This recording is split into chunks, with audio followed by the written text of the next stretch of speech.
Hello friends, welcome back to Nalini mess. எல்லோரும் எப்படி இருக்கீங்க? இன்றைக்கி நளினி மெஸ் ரெசிபீஸில் மார்னிங் பிரேக்ஃபாஸ்ட் ரெசிபி தான் பார்க்க போகிறோம். என்னென்னு பார்த்தீங்கன்னா, முள்ளங்கி ரொட்டியும் அதுக்கு காம்பினேஷனாக வந்து தயிர் சுரக்காவும் தான் செய்ய போகிறோம். வாங்க இப்போ எப்படி செய்யறதுன்னு பார்க்கலாம். இப்போ முள்ளங்கி வந்து நம்ம சாம்பாராவோ பொரியலோ செய்யும்போது வந்து குழந்தைகளுக்கு பிடிக்காத அதோட டேஸ்ட்டு தனியாக எடுத்து வச்சுருவாங்க. நம்ம இந்த மாதிரிக்கு ரொட்டியாக செய்யும்போது பெரியவங்கலேருந்து சின்னவங்க வரைக்கும் நல்லா விரும்பியும் சாப்பிடுவாங்க. டேஸ்ட்டும் வந்து சூப்பராக இருக்கும். இப்போ முள்ளங்கி ரொட்டி செய்கிறதுக்கு பார்த்திங்கன்னா, நம்ம வீட்டில் அரைச்ச கோதுமை மாவு வந்து ஒரு 3 கரண்டி அளவுக்கு எடுத்துக்கிறேன். இது வந்து பார்த்திங்கன்னா ஒரு 5 ரொட்டி செய்கிற அளவுக்கு இருந்துச்சு. நம்மளுக்கு வேணுங்கிற அளவுக்கு கூட்டி குறைச்சி சேர்த்துக்கலாம். இப்போ இதில் இந்த மாவுக்கு தேவையான அளவுக்கு உப்பு சேர்த்துக்கலாம். காரத்துக்கு வரமிளகாத்தூள் சேர்த்துறேன், ஒரு 1/2 டேபிள் ஸ்பூன் அளவுக்கு சேர்த்துக்கிறேன். கொஞ்சமாக மஞ்சள் தூள் சேர்த்துடலாம். 1 ஸ்பூன் அளவுக்கு வந்து சீரகம் சேர்த்துக்கிறேன். இப்போ ஒரு பெரிய முள்ளங்கி வந்து நல்லா எடுத்து தோல் சீவிட்டு நல்லா இந்த மாதிரி துருவி எடுத்துக்கலாம். தண்ணி நிறையா இருந்தது அப்படின்னா முள்ளங்கி வந்து கொஞ்சம் தண்ணி புழிஞ்சிட்டு கூட சேர்த்துக்கலாம். நான் அப்படியே தான் சேர்த்துறேன். இப்போ சேர்த்து நல்லா மாவோடு மிக்ஸ் பண்ணி விடலாம். இப்போ முள்ளங்கிலேயே வந்து நல்லா தண்ணி நிறையா விடும் அப்படிங்கிறதுனால நல்லா மிக்ஸ் பண்ணி விட்டுட்டு அதுக்கப்புறமா தண்ணி சேர்த்துக்கலாம். இப்போ கொஞ்சம் கொஞ்சமாக தண்ணி சேர்த்து நல்லா வந்து திக்காக பிசைஞ்சு எடுத்து வச்சிடலாம்.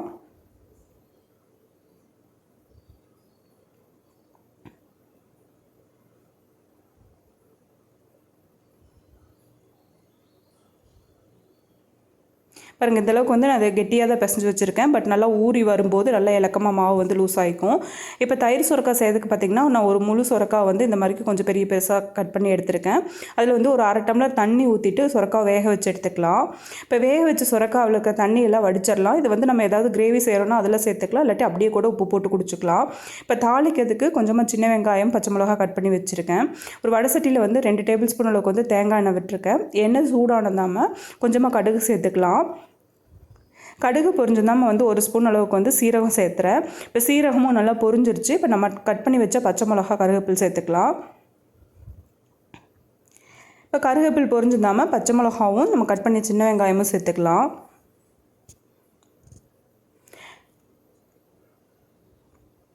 இப்போ வெங்காயம் வந்து நல்லா கண்ணாடி பதத்துக்கு வதங்கட்டும். இப்போ கொஞ்சமாக வந்து மஞ்சள் தூள் சேர்த்துக்கிறேன். சேர்த்து நல்லா மிக்ஸ் பண்ணி விட்டுட்டு நம்ம வடித்து வச்சுக்கிற சுரக்காவை சேர்த்துக்கலாம்.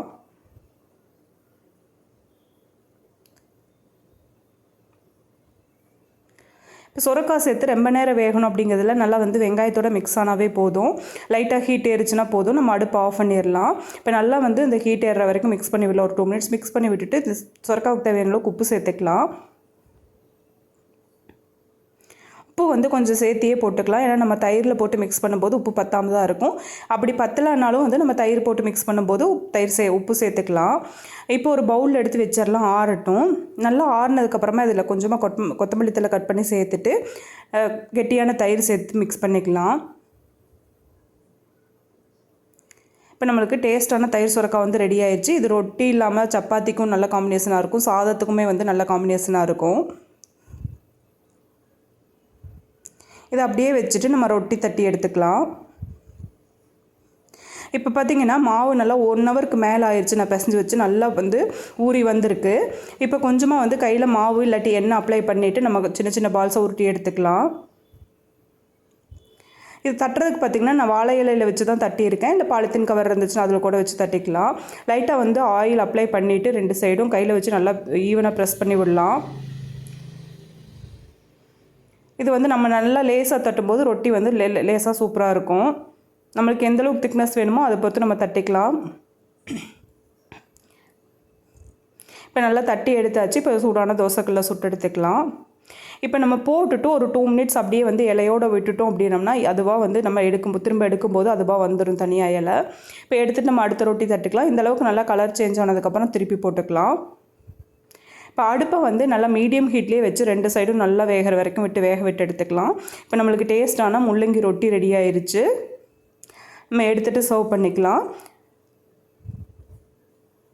சம்மருக்கும் சூப்பரான ரெசிபி, ட்ரை பண்ணி பாருங்கள். ட்ரை பண்ணி பார்த்துட்டு கமெண்ட் பண்ணுங்கள். இந்த ரெசிபி உங்களுக்கு பிடிச்சிருந்தால் லைக் பண்ணுங்கள், ஷேர் பண்ணுங்கள். நான் வந்து தயிர் சுரக்காவும் புடலங்காய் கூட்டோடு தான் சர்வ் பண்ணியிருக்கேன். ஃபஸ்ட் டைம் நம்ம சேனல் விசிட் பண்ணுறீங்கன்னா சப்ஸ்கிரைப் பண்ணி சப்போர்ட் பண்ணுங்கள். Thanks for watching.